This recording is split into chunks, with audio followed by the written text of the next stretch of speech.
part of the Press Play Podcast Network.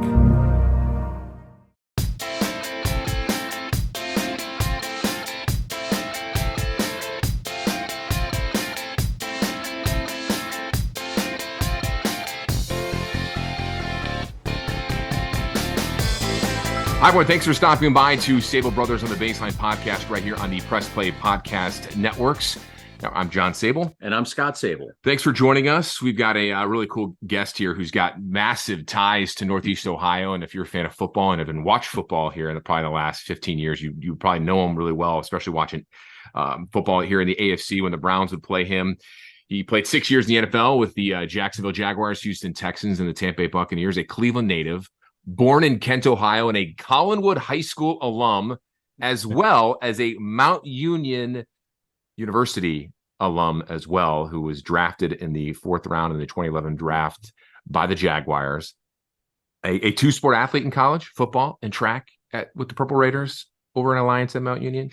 Our guest today, ladies and gentlemen, Cecil Shorts III. Cecil, what's going on, my man? Hey, you did your homework, brother. I appreciate the nice intro, man. Good to see y'all. Hey, Cecil, I remember, and I don't know if you remember, but when we met each other, it would have been in like the fall of 2016 when I was working in Tampa and you were signed with the Bucs in September of that year, if I remember correctly. Yep. And I remember talking in the locker room because I knew of you, obviously watching football, and you're from Cleveland. And I'm like, hey, man, I'm from Cleveland too.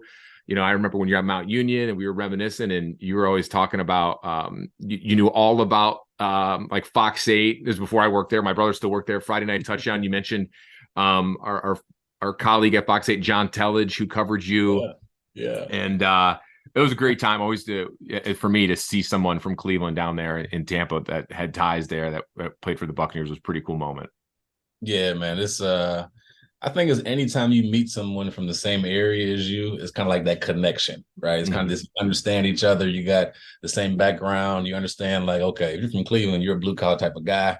You're a hard worker. You appreciate certain things. You know, I knew all about, like you said, Fox 8, John Tellage was a legend, plain dealer, stuff like that. It's little things that we know that we can connect on. So it was always cool when we first met in Tampa Bay. And before we get into your NFL career, what are you doing right now? For those listening. So a few things. One, you kind of see my office here. I'm a dean of students at Second Baptist School for a middle school, which is like a assistant principal type thing. I'm in charge of discipline, which is fun and not fun. I get to, hold kids accountable. And at the same time, there's difficult conversations that needs to have sometimes with parents and stuff like that. I also coached high school football the last 4 years. So last season, I was the offensive coordinator here.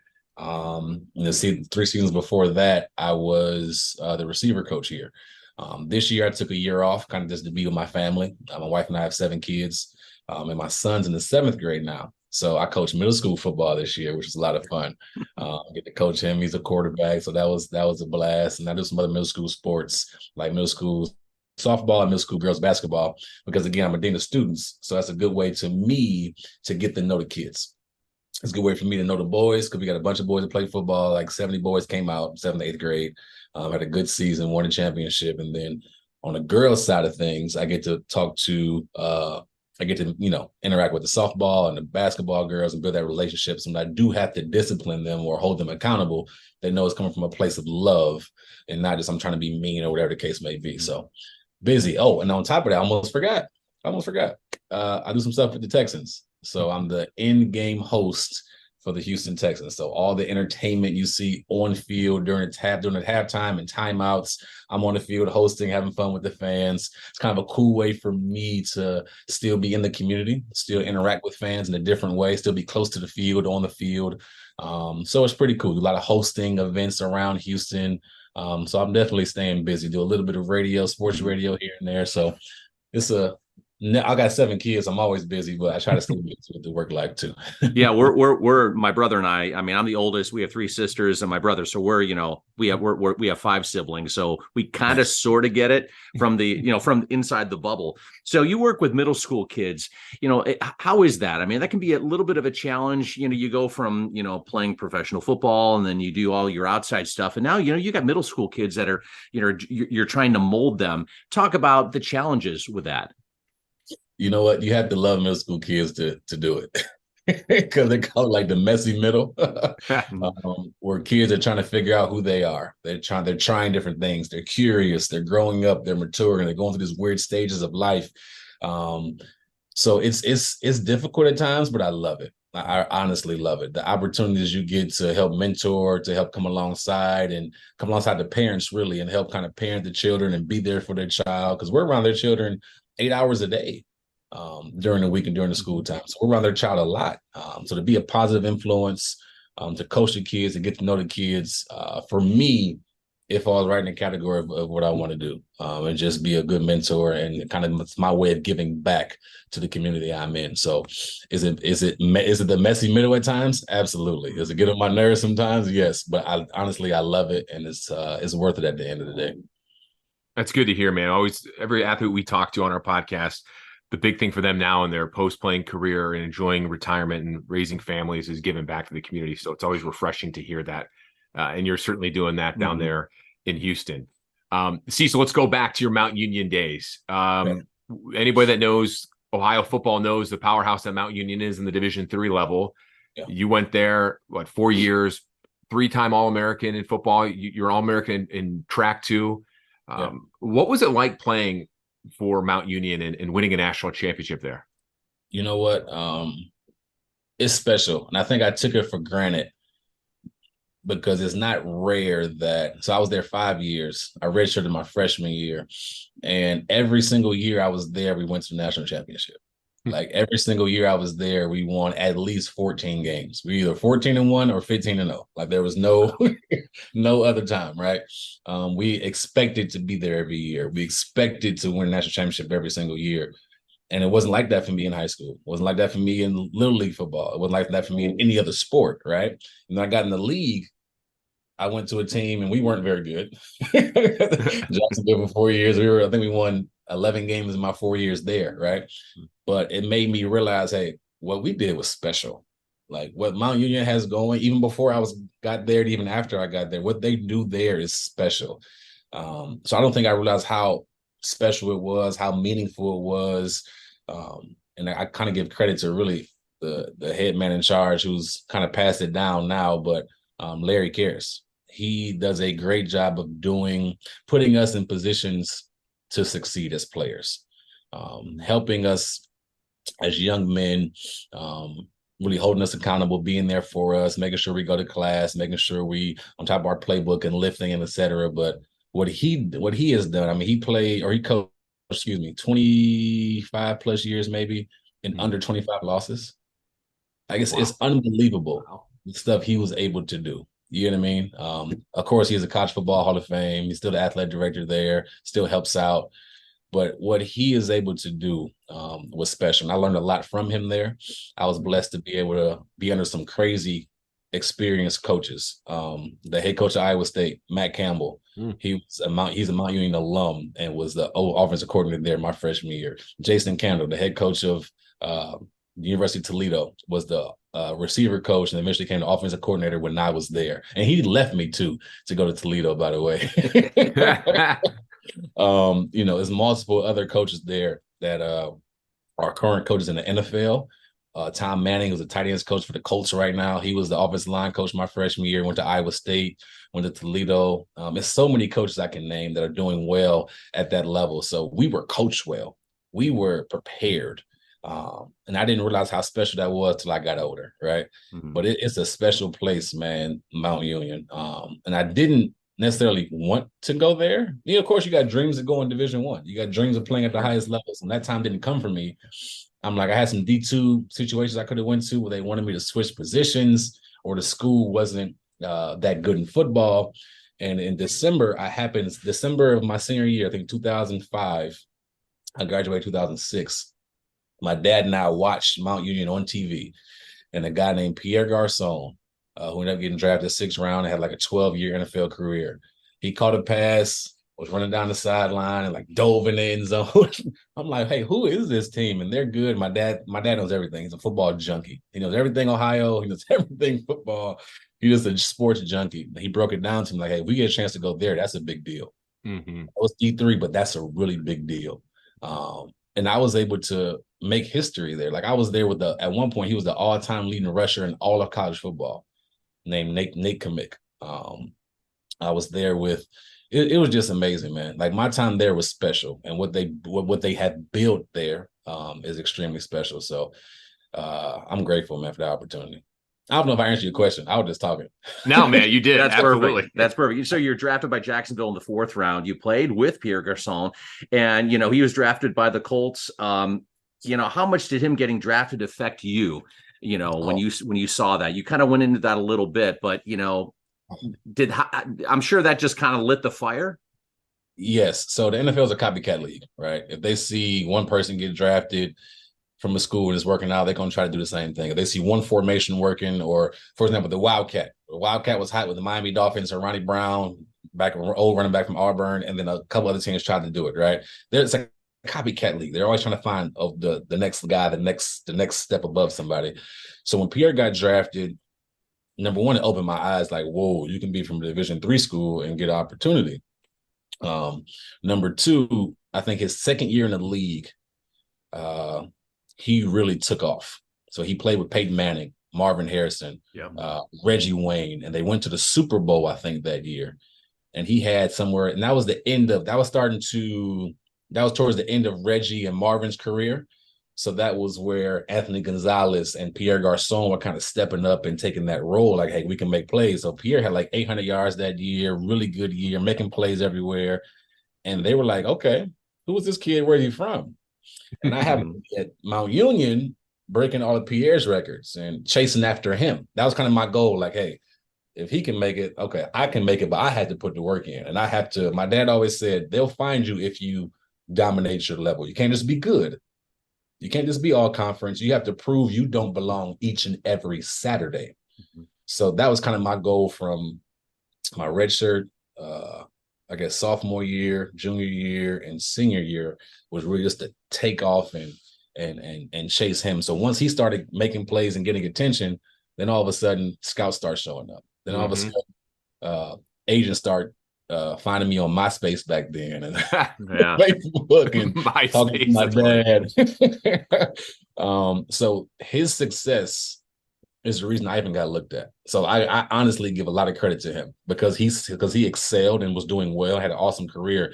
That helped put Mount Union kind of on the map for, hey, we got some players here that can play ball. And I got drafted, and a few other guys after me got like some camp invites and was able to bounce around the league a little bit. So honestly, like going back on what Steve said, his success kind of opened the NFL's eyes to Mount Union. Like, hey, they got some receivers that can play ball. 6 years in the NFL, and we'll get into how it abruptly ended in a moment. But do you have a proud moment or a favorite moment in your 6 years with 3 different teams? Oh, man, Cleveland game, man. Cleveland game. It was a dream come true to be able to, like, growing up in Cleveland, you always want to play for the Browns, right? Browns, Guardians. I'm going to say it right. Guardians. Right. Browns, Guardians, and Cavaliers. That's all I knew. In Ohio State, that's all I knew. So I grew up wanting to play, following the teams.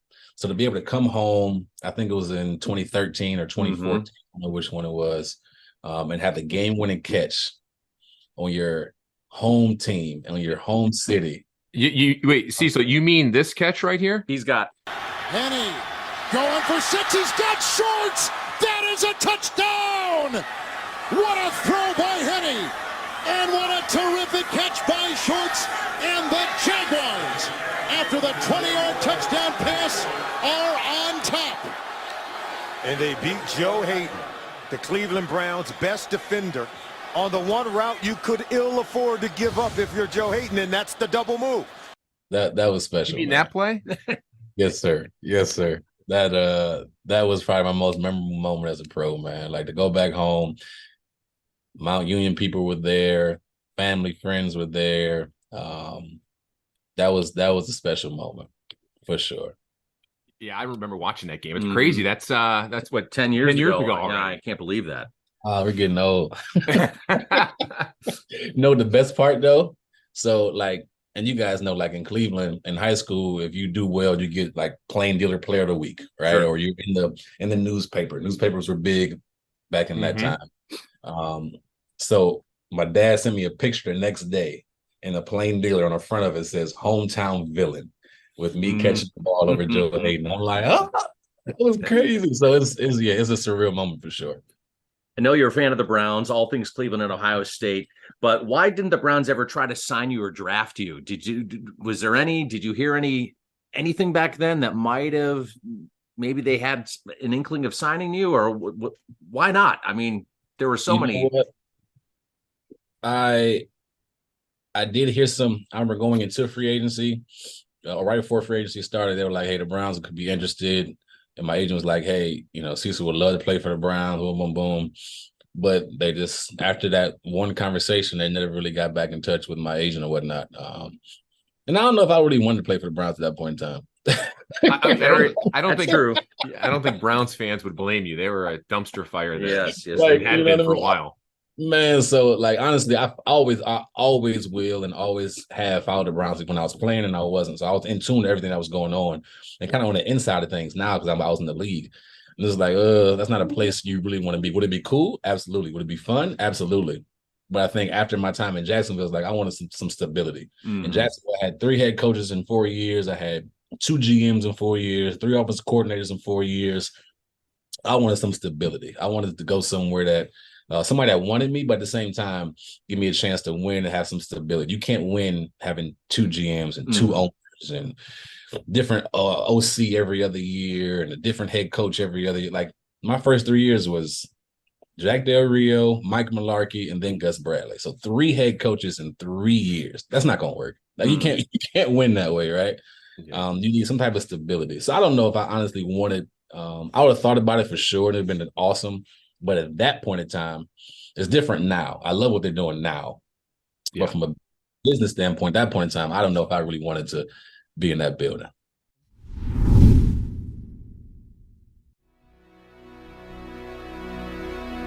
Hey everybody, it's Sam Amico from Cavs on the Break NBA podcast. Be sure to give us a listen for all your Cleveland Cavaliers recaps, analysis, breakdowns, draft talk, free agency. The list goes on and on. Give us a listen, Cavs on the Break NBA podcast.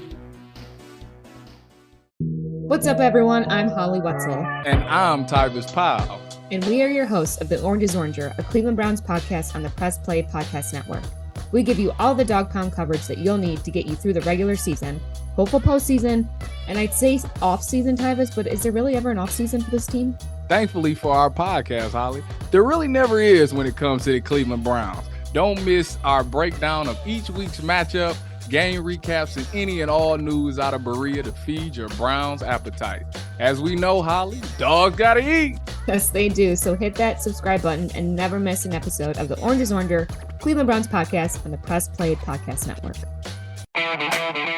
The R&R podcast going to be rocking and rolling with you because football season is underway. College, Ohio State, the Power Fives, the MAC, the Browns. Michael Regai, are you ready to rock and roll with some football? Kenny, I've been ready. This is our time of year. This is what R&R is all about. We're going to be with you every week. Kenny just said it. Browns, NFL, Ohio State centric. So you got to stay with us all fall and winter long here on R&R. That's right. The Regai and Rhoda podcast coming to you here on the Press Play Podcast Network. Subscribe now and don't miss a show.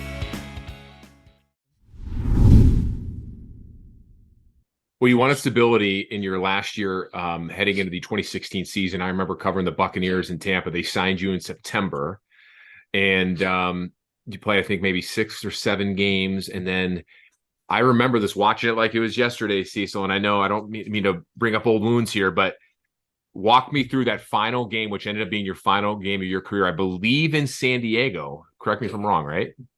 Yep. It was Jameis Winston, I think, was the quarterback, pass over the middle, and the rest is history. So it's interesting. I didn't think I was going to get cut from Houston. I had my best training camp. I had my best training camp as a pro that year. They drafted Will Fuller. They drafted Braxton Miller. So I knew Will was going to get drafted. And then they drafted Braxton. I'm like, okay, whatever. You know how it goes. They draft a guy, they give him every chance, right? And I did my part as far as helping Braxton every chance I got. I'm like, first of all, I'm a Ohio State fan. What's up, brother? Yeah. I was rooting for you. Second of all, okay, I know me personally, I can't play this game forever. And I love to coach and I love to give feedback. So I'm going to help Braxton every chance I get. That's just how I was. And that, to me, that's how you last in the league, being a good pro, being a good teammate, right? And I was confident enough in my game, like, hey, I can make plays. I'm fine. I know I'm good enough to play in this league. I'll be good.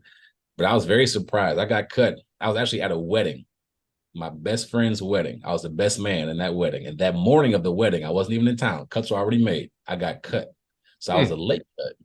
So I ended up going to Tampa the day after the wedding.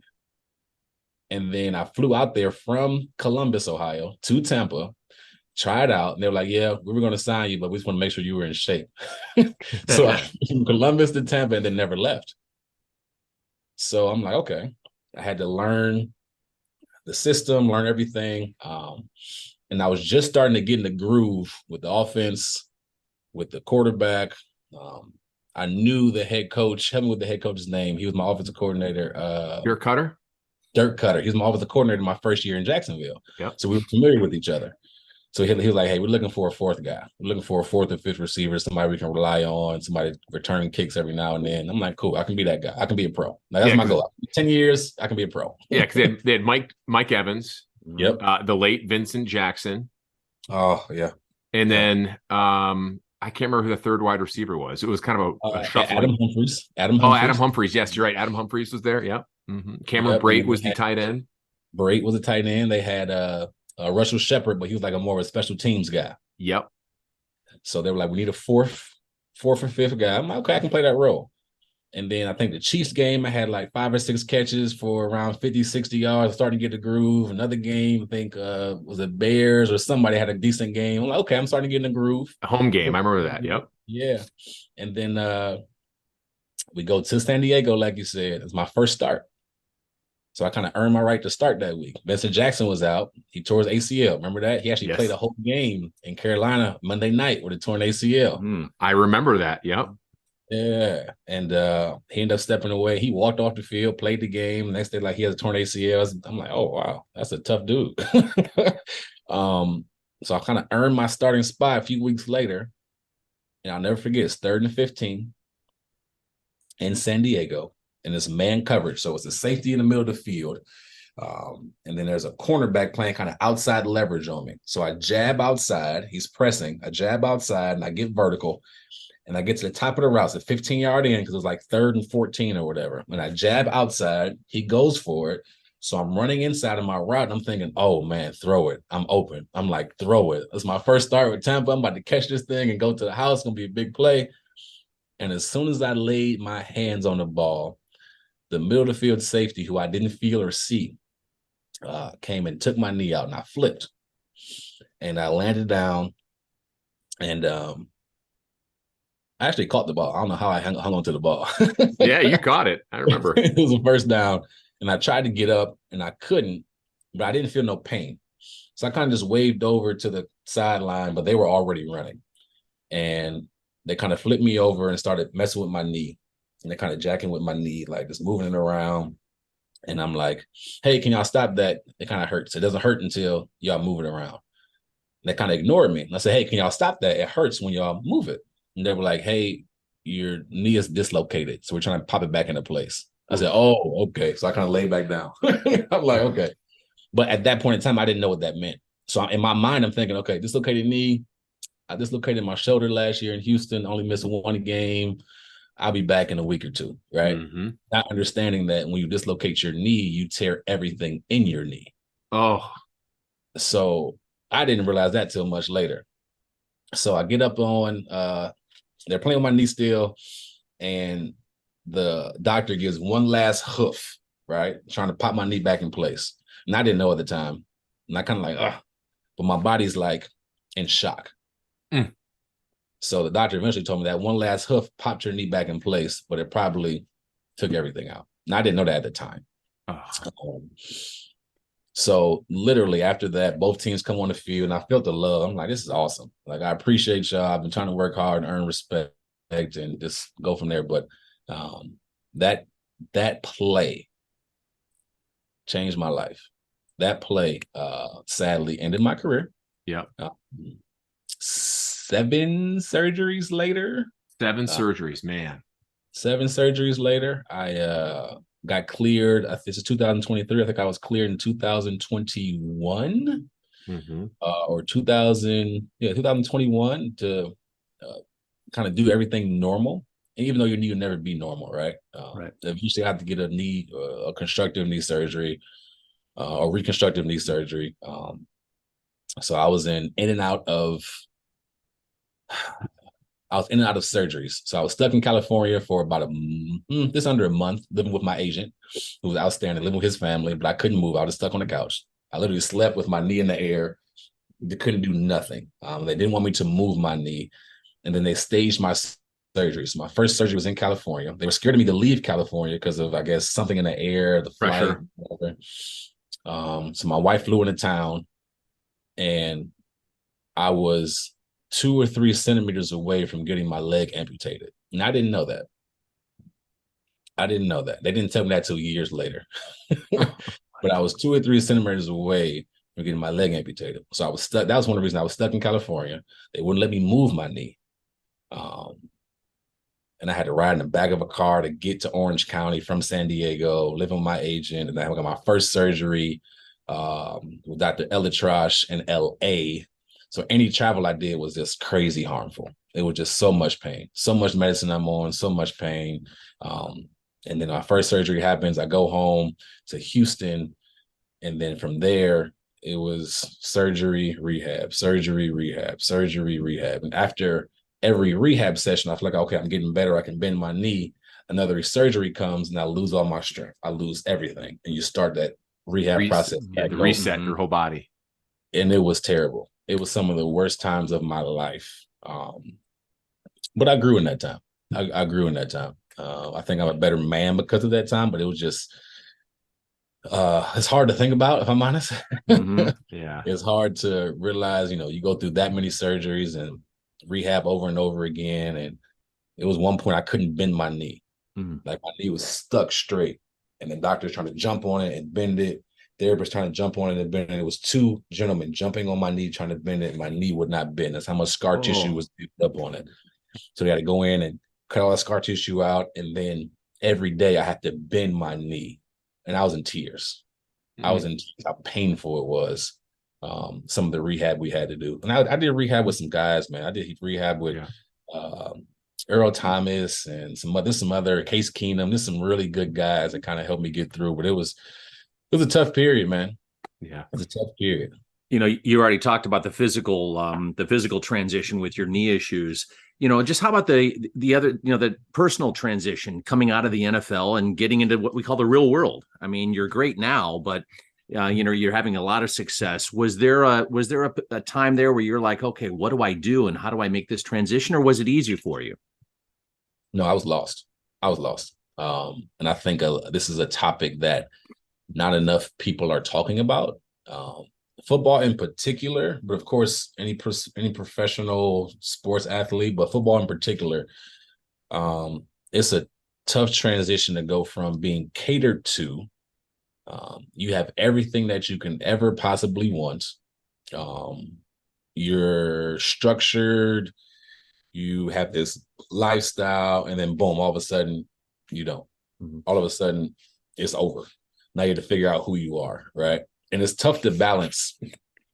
Or for me, it was tough to balance who I was. I had a lost identity because it felt good I went to a Division III school. I got drafted. I was playing 6 years. It felt good to be recognized.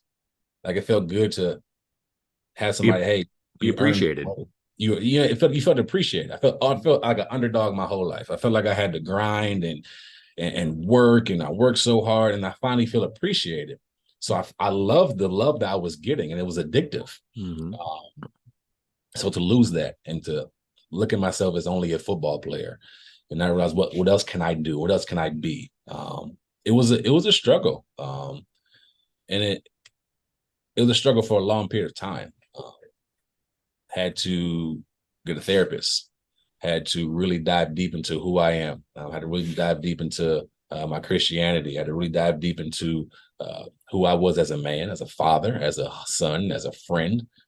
And it took years for me to get to the point where I'm at now. I'm able to function and be happy and move on. It's still a battle at times.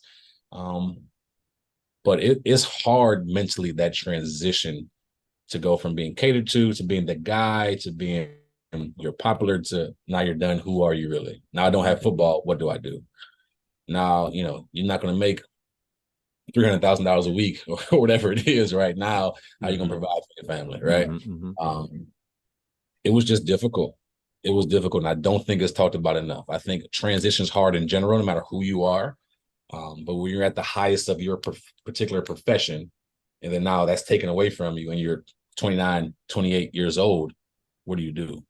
It's funny. Everybody talks about, at least in recent years, the professional athletes going broke, people not managing their money. That's been always the big thing. But you're right. Not managing yourself and how to look inside. That's something that you're right. That's not talked about. It's not talked about. It needs to be talked about more. It just has to, because guys need the help. When you're 21 years old and you go in the first round, or if you're on an NFL team, you're so focused on that. Like especially for me, I'll speak for myself. I was 23, 24, 25, 26 years old, and I wasn't a superstar. I had to earn my way every day. So my focus was on football. I wasn't trying to think about after football at that time.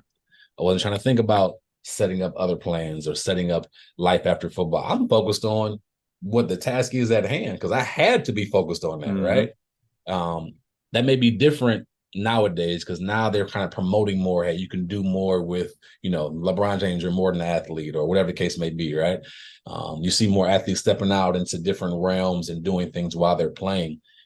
But when you're a guy that's, if a 53-man roster, one is most important and 53 is least important, and I'm somewhere between 30 and 53 fighting for my life, that's where my focus is. So we need to talk about this more to help guys transition better, to help guys understand, hey, there's more to life than football. You play 12 years, awesome. But guess what? You're probably retired at 34 years old. Right. Right. There's a whole other 34 years of life, God willing, that you will have. What's next? Who are you? What do you want to dive into? And it's tough, because NFL, they send people to talk to you. They send former players, they send guys to talk to you. But at 21 years old, you're not trying to hear that. No. At 25 years old, you're not trying to hear that, right? Especially if you're a guy in the fringe. If you're a guy in the fringe that's about to get cut or could be cut, you're focused on, oh, that's cool. I'm focused on what play I got to do. Right. I'm focused on getting healthy. I'm focused on what can I do to get better. So yeah, it's definitely a moment, or I'm sorry, definitely something we need to talk about more, for sure. Yeah. So what we like to do is we like to, with a lot of our guests, all of our guests, is do some rapid fire questions. They're real easy ones. Could be 1-word answers, half sentence answers, and we call it just rapid fire. You ready? Real easy layup questions. Let's do it. All righty. John, you want to take the first one? When not coaching or watching NFL or playing with your kids, what's a favorite hobby that Cecil Shorts loves to do? Ooh. He's a busy man too, so He is maybe all very- those are hobbies. Sometimes you're so busy you don't have a hobby. All right. Sleep. Yes. Amen. Well, when you got 7 kids and you got multiple Amen. jobs, you need all the sleep you can get. Do you have a favorite show you're streaming when you do have a few minutes to sit down on the couch? Or when you're not sleeping. Yes, absolutely. It's a show right now called Force. It's on Stars Power. It's off the Power series called Force. This is a really good show. My wife and I are kind of into it right now, so we're kind of binging that show.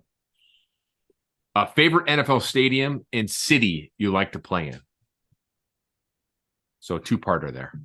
Ooh, It could be 2 answers or a couple. favorite NFL stadium. It was a simple stadium, Lambeau Field. I think it's more historic. I just had a really good appreciation for that particular place. Like, Packers are like a blue blood for me. So favorite city to play in. You know what? Seattle was a lot of fun to play in. I don't think it's common. I love playing in Seattle. It was cool. Nice city. Is there a stadium that you that you didn't really like to play in? You saw it on the schedule and you're like, oh boy, I don't like playing here for whatever reason. I hated the Colts, so I didn't like playing in whatever that place is called. Yeah. The old ones that would have been Lucas Oil. Lucas now, Oil, or the yeah. old Lucas RCA Oil. Dome. Yeah, we played there. I mean, I played for the Texans and the Jaguars, so Yeah. we played there all the time. I'm just like, I don't like this place. Yeah, we had Phil Dawson on last year, and he said the biggest one he hated was Soldier Field in Chicago because the grass was like a cow pasture, and he said like they had, the city workers cleaning it and cutting it, and not necessarily grooms, lawn people. All right, a couple more, then we'll let you go, Cecil. Any pregame rituals you had from your playing days? Any superstitions type things like that? I wouldn't talk. Like I was quiet before games. So like I'll have my headphones on, I'll walk the circle of the field, kind of walk up and down field to field, but I wouldn't say too much. Like game day, it was just I was focused. And I kind of got that from my dad.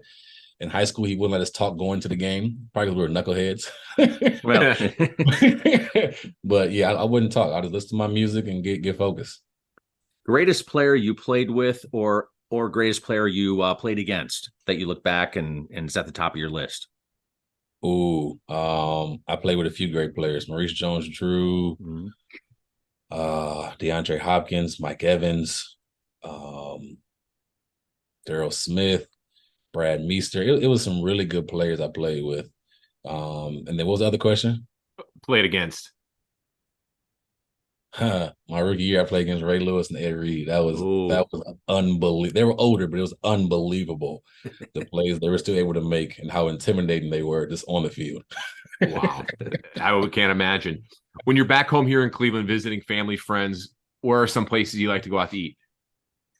We always try to go to Kim's Wings over by my old high school in Collinwood. So off St. Clair, Kim's I've Wings. heard about that place. Really, really good. Love that place, man. We used to skip school to go to that place. Hey, I didn't mention JJ Watt. Okay. Yeah, going back to the last question. He was Sure. He was special, of course. Is there name one thing you'd change about the NFL? Only one. All righty. Well, guaranteed contracts. Yeah. And grass fields. Well, it's interesting because your injury happened on a grass field, which crazy to think about with all the injuries that happen on the field turfs now. So, Yep. Okay. Last question. I know you're a Browns fan. Got to ask you, what are your thoughts on quickly the Browns, Deshaun Watson? Do you think they make the playoffs? What's your outlook on them real quick before we let you go? Okay. So, a few things. One, the Browns defense is phenomenal. I don't know what happened against the Colts. I didn't like that game, but the Browns defense is the real deal. Top 10 defense. They can shut anybody down if they pay attention to their assignments. The run game is there, regardless of who's back there. They can run the dang on football. They will make the playoffs, but the success of how far we get in the playoffs depends on number 4. Mm-hmm. If number 4 is healthy and plays like himself, you could go far. If he continues to try to force things, because to me, I watched him in Houston, and I watched him the last game he got hurt. I'm sorry, not Pittsburgh.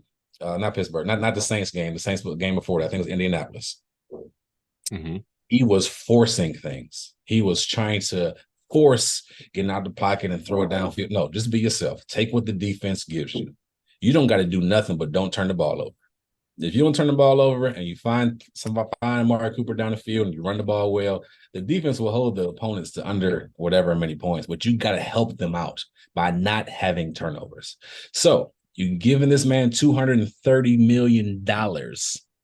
He has to show up. That's just what it is. The success and how far you go depends on number 4.